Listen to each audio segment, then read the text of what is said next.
In mid-May, Standard Chartered CEO Bill Winters explained at a press conference that by 2030, the bank would cut 7,000 jobs globally, representing more than 8% of its workforce. The news itself was not especially shocking. What drew attention was his wording, and one sentence in particular was quoted as a headline by different media outlets. The sentence was, "It's not cost-cutting. It's replacing in some cases lower value human capital with the financial capital and the investment capital we're putting in." The Monetary Authority of Singapore immediately asked to speak with Winters, hoping he would explain his remarks. Media outlets also interviewed other industry figures, many of whom said Winters' wording was inappropriate and suggested using other expressions that the public would accept, essentially reframing the same matter in a way that showed the companies do value employees and humanity. The many responses reflected a shared sense of shock among the public and the financial sector alike, with people feeling that Winters' remarks were inhuman, as if human beings were no more than measurable productive resources. Winters later issued an internal company notice clarifying that jobs would not simply disappear, but that job content would change, and that the company's employees had not become worthless. He also said on the public platform, LinkedIn, that his word had upset colleagues, and that he was sorry for that. Clearly, his later remarks will only damage control and hardly amounted to a true apology. In any case, the original statement had already been plain enough. The so-called clarification afterwards instead beat about the bush, merely an attempt to amend matters after the event. Looking again at Standard Chartered's redundancy plan, it's actually not especially aggressive compared with the banking sector and with other companies that have recently made major staff cuts. In May this year, HSBC announced that over the next 3 to 5 years, it would cut 20,000 posts, equal to 10% of its global workforce. Meta, the parent company of several social platforms, announced an 8,000-person reduction, also equal to 10%. The move by fintech firm Block in February was even more striking. It said that half the company's employees would have to seek other opportunities. Founder and CEO Jack Dorsey openly said that the tools they were developing would allow much smaller teams to do more and do it better, that the coming year would bring structural change, and that the company would face the changes honestly. Anyone who has entered the labor market and gained even a little social experience probably would not find Winters' remarks unfamiliar. In fact, many employers and managers responsible for hiring hold similar views. Using a business mindset shaped by Harvard MBA training, they treat business as business. They place the relevant factors into a model, sort them into categories in simple terms, and then assess everything from the operator's perspective.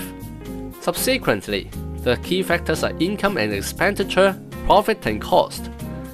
In this way of thinking, computers are factors that help a company generate revenue, so they are capital. Company systems and infrastructure are the same, and therefore also capital. Employees, what people usually call human beings, are also factors that help the enterprise earn money, so it follows that they too are capital. Whether a company hires an employee is judged according to that person's qualifications and the benefits they bring to the role, and such criteria can be quantified. If an employee suddenly leaves today, another person with a similar score on the scale can be brought in tomorrow. Following this logic, what tail should company staff be called? The reason Winters' words caused controversy is simply that he said this part of truth too bluntly and honestly, exposing the brutal side of business. Like a pretty little dog with an even coat that reflects a lovely sheen suddenly turns over to reveal its filthy belly and frightens everyone nearby. Winters' internal company notice, in which he claimed that his remarks didn't mean employees had become worthless, is worth using as a prompt for reflection. Many people regard their occupation as their identity and measure their value through career achievements or through how others judge what they have achieved at work. But all of that is illusory.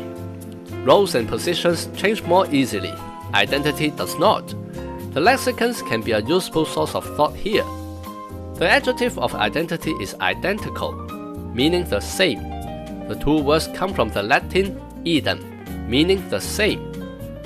In that sense, identity ought to refer to a quality that matches its corresponding object completely, like the principle of identity in mathematics, where even the slightest deviation no longer counts.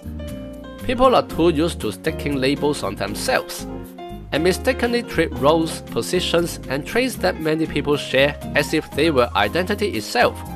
As a result, they wrongly assume these things can't change, and end up boxing themselves in.